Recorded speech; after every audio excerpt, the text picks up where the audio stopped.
We all know getting a good night's sleep is pivotal, to say the least. Many things depend on our ability to rest and impact it, including what we eat and when. Here to tell us why late-night snacking can be not so great for your health and sleep is Vancouver family doctor Melissa Lem. Doctor, thanks for being here. Great to be back. So, between you and I, do you have a late-night snack guilty pleasure?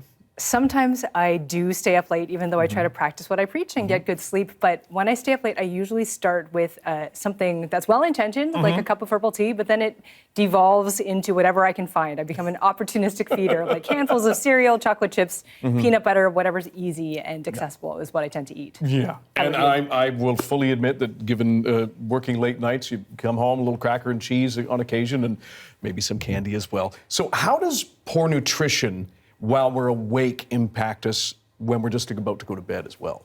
Well, if you think about what you eat during the day, certainly those effects can carry over into when you're sleeping. And one big culprit, as we all know, is caffeine. It's a central nervous system stimulant, so when you drink it before bedtime, it does exactly the opposite thing that you want to be doing. In general, it's recommended that you don't drink any caffeine before 6 hours before bedtime, and longer if you're especially sensitive.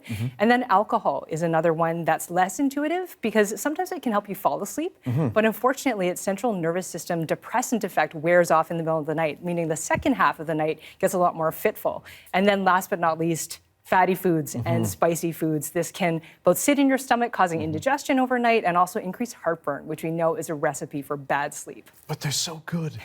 So we know what we're not supposed to eat before bed, and you've made those recommendations. What are some of the foods we ought to indulge in before so we sleep better? A general category of food is, in fact, complex carbohydrates, like a bowl of oatmeal, or you said you eat crackers and cheese, so whole grain crackers or toast, because that releases serotonin in our brains that relaxes us and also helps us fall asleep. And also the fiber in the complex carbs keeps your sugar levels constant overnight, so you don't get a crash that causes sleep problems.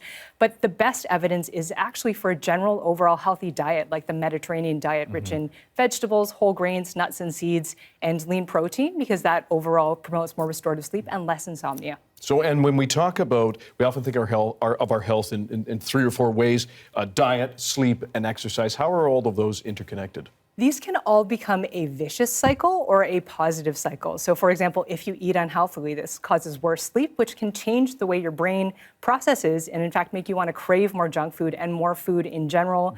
And then you're tired, you don't want to exercise, so this becomes a bad issue. But if you eat healthily, then you sleep better. You've got more energy and motivation to exercise. We know that diet, exercise, and sleep are foundations of a healthy lifestyle, so we really need to be prioritizing all 3 of them. Dr. Melissa Lem, we appreciate your time and your expertise. Good suggestions for a late night snack. Thanks, Dan.